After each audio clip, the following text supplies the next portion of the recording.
So good evening to all of you.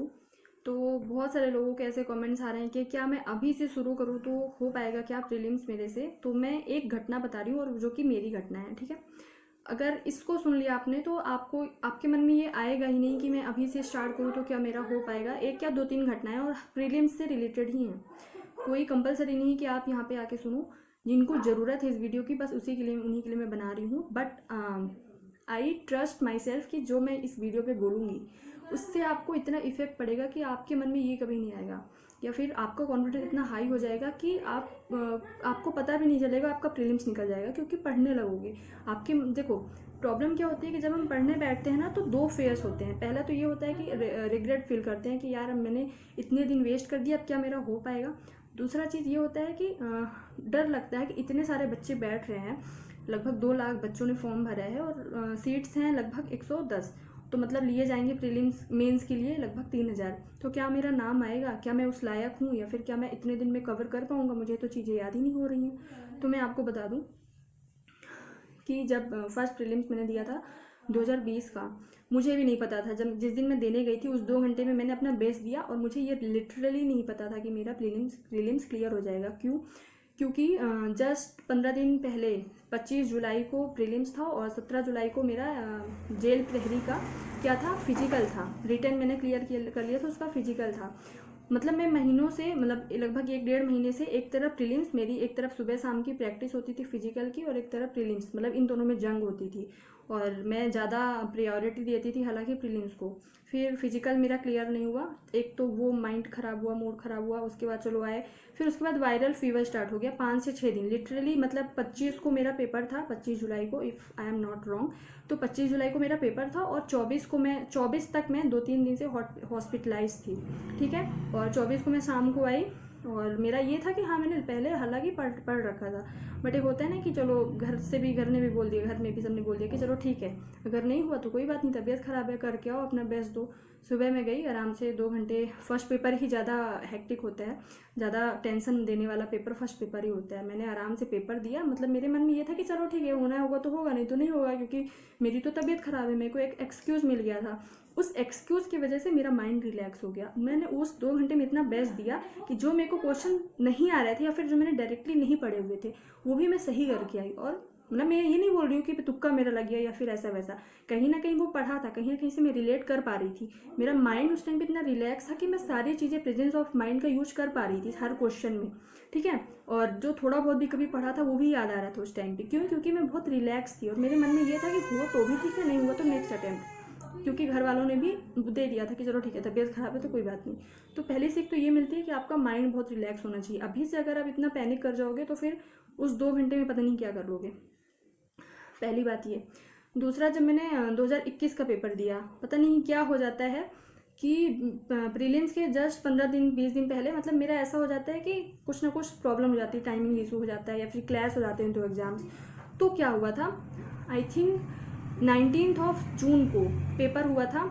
हाँ, 19 जून को paper हुआ था इसका 2021 वाला प्रीलिम्स।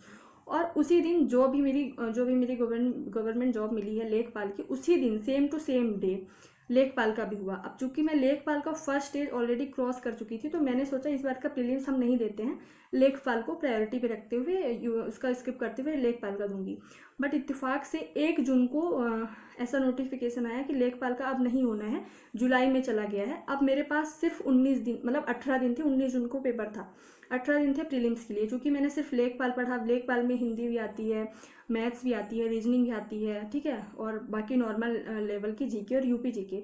तो मैंने एमपीपीएससी पे कोई टारगेट नहीं रखा था, मतलब पढ़ा ही नहीं था क्योंकि मुझे देना ही नहीं था, क्लास हो रही थी डेट्स। बट जब जैसे ही मुझे पता चला कि चलो लेखपाल की पोस्टपोन हो गई है, बचे 18 दिन में, मैंने सोचा कि अब क्या किया जाए।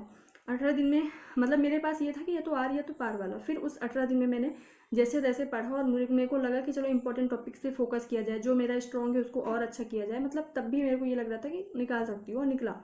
22 की बात करें, हर बार ऐसा होता है कुछ ना कुछ। 22 की बात करें तो मैं यूपीपीएससी की प्रिपरेशन 2 महीने से कंटिन्यूस कर रही थी, क्योंकि एमपीपीएससी में मतलब कि रेगुलरिटी नहीं थी। तो मुझे लगा कि चलो एक बार यूपीपीएससी का करके देखते हैं।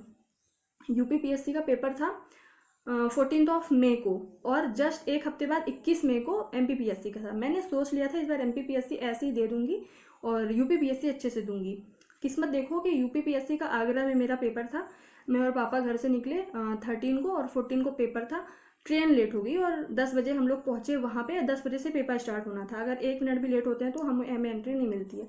हम वापस आ गए, अपना मुँह लेके वापस आ गए, पेपर देने को नहीं मिला यूपीपीएससी का।